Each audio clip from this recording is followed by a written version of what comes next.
Guys, welcome to my video. आज मैं आपको बताने वाला हूँ कि आप कैसे चैप्टर 4 का material element and non metal का चैप्टर आपका कैसे मैं आपको बताऊंगा कि इसमें क्या क्या है। दोस्तों, आपको समझने में शायद दिक्कत हो, इसीलिए मैं एक नया वीडियो लेके आ चुका हूँ। दोस्तों चलिए स्टार्ट करते हैं वीडियो को। दोस्तों ये एस्चान की क्लास 8 की चैप्टर 4 है। दोस्तों मैं आपको पहले बता दूं, चलिए सबसे पहले इंट्रोडक्शन पे आते हैं। दोस्तों इंट्रोडक्शन में यहाँ पे दिया हुआ है, there are different kinds of material on the earth, the simplest form of matter is element. दोस्तों ये कह रहा है कि यहाँ पे दुनिया में बहुत सारी तरह के मटेरियल्स हैं और जो सिंपलेस्ट फॉर्म है मैटर की वो एलिमेंट कहलाती है। उसके बाद लिखा है an element can be broken down into smaller substances by physical और केमिकल मीन्स। दोस्तों फिजिकल और केमिकल मीन्स से हम लोग जो एलिमेंट्स होते हैं उन्हें ब्रोक नहीं कर सकते, माने नहीं तोड़ सकते दोस्तों, क्योंकि ये वैसे सिंपलेस्ट सब्सटेंस होते हैं दोस्तों, इसलिए हमको और सिंपलेस्ट सब्सटेंस नहीं कर सकते। साइंटिस्ट दोस्तों अगली लाइन कहती है, scientist state that matter is composed of टिनी simpler particle called atom. दोस्तों इस सेंटेंस के साथ साइंटिस्ट कहते हैं कि जो सबसे छोटा और सबसे सिंपलेस्ट पार्टिकल होता है उसे एटम कहते हैं। A substance made up of only one kind of atoms is called element। दोस्तों ये लाइन कह रही है कि सिर्फ एक तरह के एटम से जो बना होता है वो एलिमेंट कहलाता है। A structure and composition of an element remains unaffected by physical in it। दोस्तों ये लाइन कह रही है कि जो कंपोजिशन होता है एलिमेंट का वो कभी भी चेंज नहीं हो सकता फिजिकल चेंज से, क्योंकि अगर वो एक ही तरह के एटम से बनी है। दोस्तों जैसे एग्जाम्पल के लिए यहाँ पे लिखा है, अगर सल्फर जो है अगर हम लोग सॉलिड फॉर्म है उसमें जो एटम थे इस स्टेट में ये क्या होता है कि remain exactly the same as the atom of sulphur in liquid. दोस्तों इसका मतलब हो गया, जब सॉलिड में जैसा इसका स्टेट है दोस्तों, एटम्स जब एक ही काइंड के होते हैं तब दोस्तों जैसा इसका जो ये कोई इफेक्ट नहीं होता। इसे अगर आप एटम्स जो हैं इसके अगर सेम काइंड के, तो दोस्तों मैं एक और बार रिपीट कर रहा हूँ क्योंकि ये इंपॉर्टेंट वर्ड है, मतलब लाइन है। अगर सॉलिड स्टेट है दोस्तों उसमें अगर सल्फर के वो कहते हैं सेम काइंड के अगर एलिमेंट होते हैं दोस्तों, एटम्स होते हैं दोस्तों सल्फर में, इसी बात से अगर हम लोग इसे हम लोग सल्फर को अगर हम लिक्विड में स्टेट में चेंज कर देंगे तो भी दोस्तों कोई चेंज नहीं आएगा, क्योंकि एटम्स बिल्कुल वैसे रहेंगे। उसके बाद यहाँ पे लिखा है देयर आर 118 अननोन एलिमेंट्स। इसका मतलब 118 टाइप्स ऑफ एलिमेंट्स हैं जो आज तक फाउंड हुए हैं, इसमें अप्रॉक्सीमेटली 92 आर नेचुरल एलिमेंट्स। ये लाइन कहती है कि 92 जो एलिमेंट्स हैं वो नेचुरल एलिमेंट्स है। दोस्तों एलिमेंट्स को 3 टाइप्स में बांटा गया है, metals, non metals and metalloids. अब आते हैं नेक्स्ट लाइन पे, a molecule consist of 2 or more atoms, for example oxygen. दोस्तों मॉलिक्यूल जो होते हैं वो 2 और 2 से ज़्यादा एटम से बनते हैं, जैसे एग्जांपल के लिए oxygen. A substance made up of similar atoms is called molecule of element, for example molecule of hydrogen, oxygen and phosphorus. दोस्तों ये लाइन कह रही है कि जो सब्सटेंसेस होते हैं वो अगर वो एक ही तरह के एटम से बने तो उन्हें मॉलिक्यूल ऑफ एन एलिमेंट कहते हैं। और एग्जांपल के दिया है कि हाइड्रोजन के मॉलिक्यूल्स, ऑक्सीजन के मॉलिक्यूल्स और फास्फोरस के मॉलिक्यूल्स। बी में लिखा है a molecule made up of similar atoms is called molecule of compound, for example molecule of water H2O। दोस्तों ये लाइन कह रही है कि दोस्तों अगर मॉलिक्यूल जो एटम्स जो हैं, मॉलिक्यूल में अगर एटम्स अलग अलग तरह के हैं, मतलब अलग टाइप्स के हैं, सिमिलर नहीं है, तो दोस्तों उसे कहेंगे मॉलिक्यूल ऑफ कंपाउंड्स। जैसे एग्जांपल के लिए वाटर 2 तरह के एटम से बना होता है, जो हाइड्रोजन और दूसरा है ऑक्सीजन। अब आते हैं कंपाउंड का क्या मीनिंग है, डेफिनेशन क्या है। दोस्तों यहाँ पे दिया है, compound is a pure substance made up of 2 or more elements combine in a fixed ratio. Water is compound of hydrogen and oxygen. दोस्तों इसका मतलब क्या हो गया, जो कंपाउंड है वो प्योर तरह के सब्सटेंस से बना है और वो 2 या 2 से ज़्यादा एलिमेंट से बनता है और उसका एक फिक्स रेशियो होता है। जैसे वाटर का फिक्स रेशियो है और जिसमें 2 तरह के एलिमेंट्स और एटम है, हाइड्रोजन एंड ऑक्सीजन।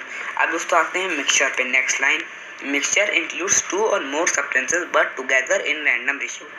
ये substance remain separate without combining chemically. दोस्तों ये लाइन कह रही है कि मिक्सचर जो होता है वो दो से ज़्यादा सब्सटेंसेस को पुट करते हैं जब, और रैंडम तरीके से, माने ऊपर नीचे कहीं से कुछ, मतलब कोई भी रेशियो हो सकता है, तब जो रिमेनिंग सेपरेट होता है, जब हम लोग बिना केमिकल कंबाइन के करते हैं तो रिमेनिंग जो सेपरेट होता है उसे, उस टोटल को मिक्सचर कहते हैं। अब आते हैं मेन चीज़ पे। ये दोस्तों बहुत इंपॉर्टेंट है, metals, non metals and metalloids. Metals. Some of the common metals are iron, copper, silver, gold, aluminium, tin, zinc, gallium and mercury. Non-metals. अब non-metals पे आते हैं। Non-metals are either solid or gas with one non-metal bromine which is liquid. Some common non-metals are solid, carbon, sulfur, phosphorus, iodine, gases में दोस्तों होता है hydrogen, oxygen, nitrogen and chlorine. दोस्तों metals में दोस्तों अभी हम लोग ने पढ़ा था कि कॉमन जो होते हैं मेटल जो यूज़ होते हैं वो है iron, copper, silver, gold, aluminium, tin, zinc, gallium and mercury. ये सब आपने नाम सुने होंगे दोस्तों। नॉन मेटल में बता चुके हैं मैं आपको, ये वो 3 स्टेट में पाया जाता है, जिसमें एक स्टेट जो लिक्विड होती है इसमें सिर्फ एक ही ऐसा नॉन मेटल है जो कहलाता है ब्रोमाइन, जो एटमॉस्फेरिक टेम्परेचर पे भी सेम रहता है। मतलब जब ये हम लोग का जो इस समय टेम्परेचर है, मतलब जो नॉर्मल टेम्परेचर है उस पर भी वो लिक्विड फॉर्म में रहता है, और सब गैस फॉर्म में रहते हैं या फिर सॉलिड फॉर्म में। उसके बाद सॉलिड फॉर्म में दिए हुए हैं जैसे कार्बन, सल्फर, फॉस्फोरस, आयोडीन। उसके बाद गैसियस फॉर्म में दिया है hydrogen, oxygen, nitrogen and chlorine. अब आते हैं मेटलॉइड्स पे दोस्तों यहाँ पे बहुत सारे डेफिनेशन दिया है, मैं आपको अपने वर्ड में समझाता हूँ जिससे आपको आसानी होगी। दोस्तों मेटलॉइड्स ऐसी चीज़ होती हैं जिनकी जो कैरेक्टरिस्टिक्स, माने थोड़ा मिलते जुलते वो मेटल से चीज़ें होती हैं उनकी, और थोड़ी चीज़ें नॉन मेटल से मिलती जुलती होती हैं, इसलिए उन्हें मेटलॉइड्स कहते हैं। जैसे एग्जांपल के लिए silicon, boron, arsenic, antimony, germanium and tellurium. दोस्तों ये कुछ तरह के दोस्तों मेटलॉइड्स हैं। दोस्तों जैसे एग्जांपल के मेटल दोस्तों गुड कंडक्टर होते हैं इलेक्ट्रिसिटी के, और नॉन मेटल्स अच्छे कंडक्टर नहीं होते हैं। लेकिन मेटलॉइड जो होते हैं वो थोड़े वो कहते हैं वो गुड कंडक्टर होते हैं हीट के और इलेक्ट्रिसिटी के, और वो बहुत ज़्यादा हाई टेम्परेचर तक का रह सकते हैं, एक्सटेंड रह सकते हैं, मतलब पिघलेंगे नहीं। 10 metalloids are semiconductor of electricity, माने वो भी कहते हैं एक तरह से मेटल्स की तरह कंडक्टर हैं इलेक्ट्रिसिटी और हीट के। सिलिकॉन दोस्तों यहाँ पे आगे लिखा है silicon is the most abundant element next to the oxygen found upon the earth in sand and rock. दोस्तों ये लाइन कह रही है कि जो सैंड और रॉक्स होते हैं इसमें जो वो कहते हैं गैसियस फॉर्म में या फिर वो कहते हैं जिस फॉर्म में पाई जाती है वो कहते हैं ऑक्सीजन और सिलिकॉन्स। दोस्तों मतलब जो भी चीज़ें पाई जाती हैं और वो कहते हैं फॉर्म्स में, एलिमेंट्स में, तो दोस्तों उसमें ऑक्सीजन नंबर 1 पे जो सबसे कम पाई जाती है, और ऑक्सीजन बहुत कम पाई जाती है, उसके बाद जो सबसे कम पाई जाती है वो सिलिकॉन है, क्योंकि यहाँ पे लिखा silicon is the most abundant element next to the oxygen found upon the earth in sand and rock. Abundant का मतलब दोस्तों आपको शायद पता ही होगा, इसका मतलब होता है कि वो कहते हैं मतलब बहुत ही कम rare.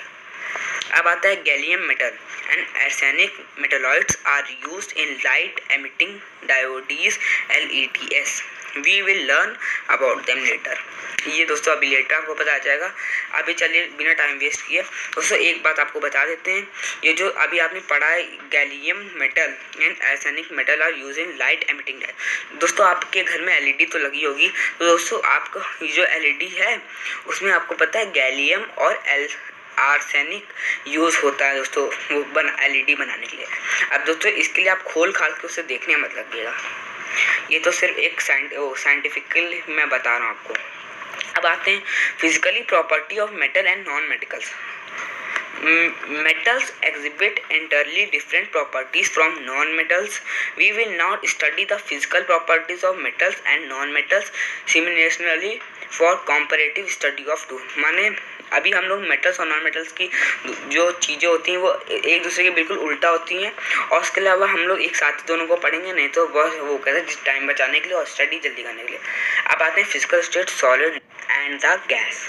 Metals at room temperature all metals are solid except mercury which is a liquid. दोस्तों बहुत लोग, मैंने एक चीज़ देखी, बहुत लोग सोचते हैं कि मेटल भी 3 तरह के होते हैं, सॉलिड, लिक्विड, गैस। लेकिन दोस्तों मैं आपको बता दूं, जो मेटल्स होते हैं वो सिर्फ अभी आपको बस इतना पढ़ाया गया है कि वो सॉलिड में होते हैं और लिक्विड में होते हैं। दोस्तों गैसियस फॉर्म में अभी तक आपको नहीं बताए गए हैं, वो होते हैं, लेकिन अभी आप बस इतना पढ़िए कि at room temperature all metals are solid except mercury which is a liquid. जो मरकरी होते हैं वो लिक्विड फॉर्म में, दोस्तों गैसियस फॉर्म में होते हैं, वो अभी शायद आपको नहीं पढ़ाया जाए। चलिए अभी नॉन मेटल्स पे चलते हैं। नॉन मेटल्स में भी सॉलिड, लिक्विड और gas. At room temperature, only bromine is a liquid. Carbon, sulfur and iodine are solid. Nitrogen, oxygen, hydrogen, etc. are gases.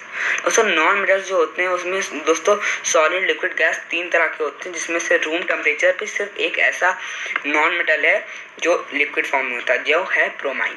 Carbon, sulphur and iodine are solid. Nitrogen, oxygen, hydrogen etcetera are gaseous.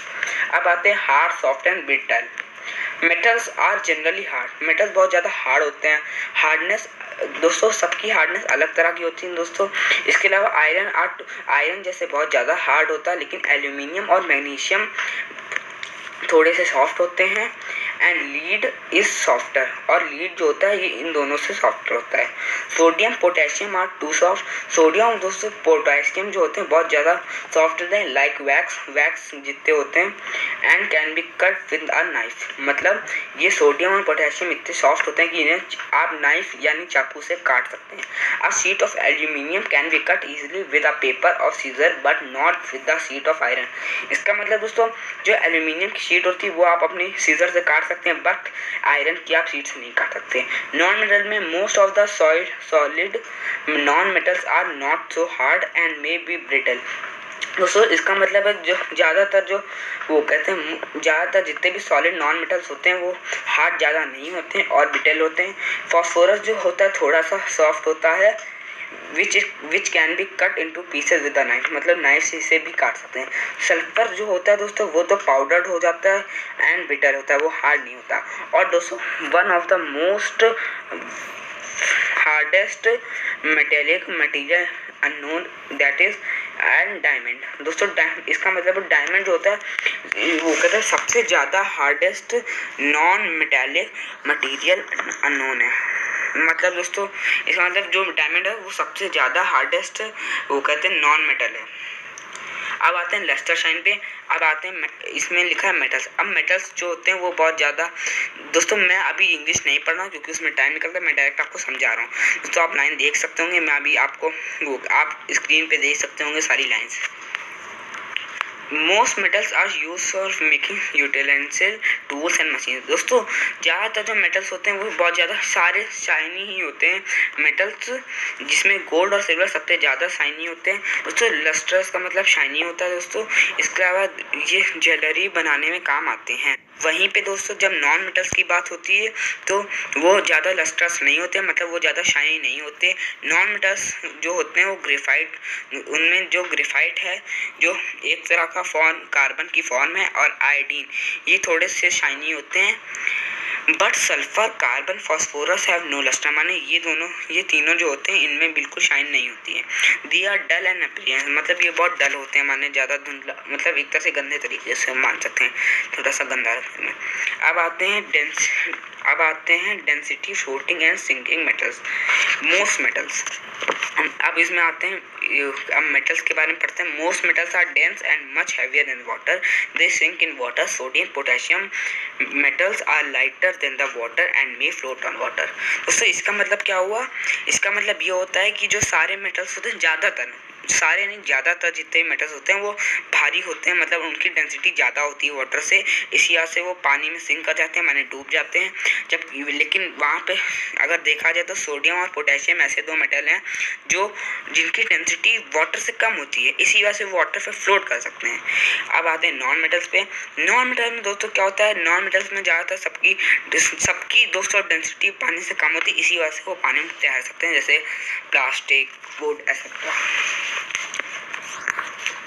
अब दोस्तों बहुत लोगों का सवाल होगा कि non metals में दोस्तों आपका सवाल होगा कि जो नॉन मेटल में दोस्तों प्लास्टिक भी आती है, लेकिन अगर पॉलीथीन देखा जाए तो अगर वो डाल दे पानी में तो वो पानी में अंदर चली जाती है। तो दोस्तों वो एक इसके लिए एक पीछे का रीज़न ये है दोस्तों कि जब आप डालते झिल्ली तो वैसे फ्लोट करती है, लेकिन अगर हल्का सा ये पानी इसमें भर जाता है तो धीरे धीरे उसकी डेंसिटी हाई होती है, जिसकी वजह से वो धीरे धीरे डेंसिटी उसकी हाई होती जाती है और वो डूबता जाता है पानी में।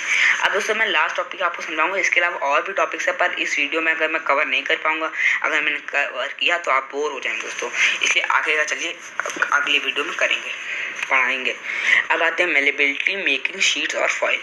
Metals are malleable, they can be harmed and beaten into sheets. Malleability is an important characteristic property of metal.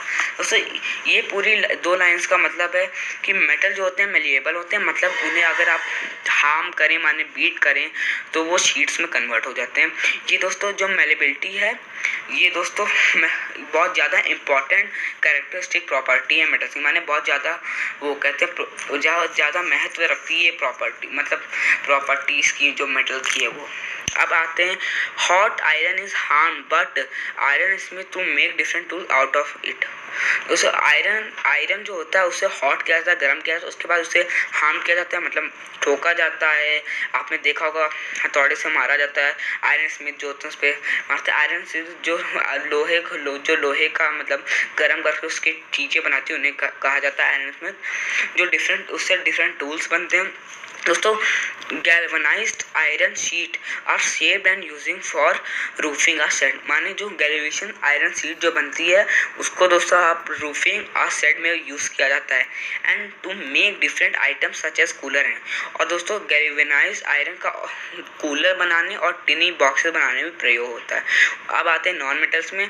Non metal are brittle and gate powdered when harmed. Carbon, sulphur, iodine are non metals are powder when harmed, they can not be beaten to sheet और foil. दोस्तों ये इसका मतलब है आप ब्राइटल and get powdered when harmed. Carbon, sulfur and iodine are metal and are powdered when harmed, they cannot be beaten to sheets or foils.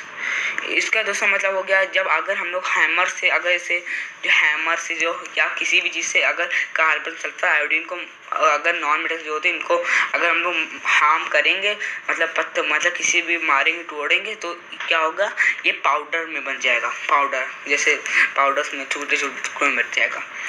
लेकिन और इसको अगर हम लोग नॉन मेटल्स का प्रयोग करें तो हम लोग इससे शीट्स और फॉइल भी नहीं बना सकते। थैंक यू दोस्तों। आगे का वीडियो में मैं अगले वीडियो समझाऊंगा दोस्तों। लाइक एंड सब्सक्राइब जरूर करें मेरे चैनल को और बेल नोटिफिकेशन दबा जिससे आप सारे वीडियो देख पाए सबसे पहले। Thank you guys, thank you for watching this video.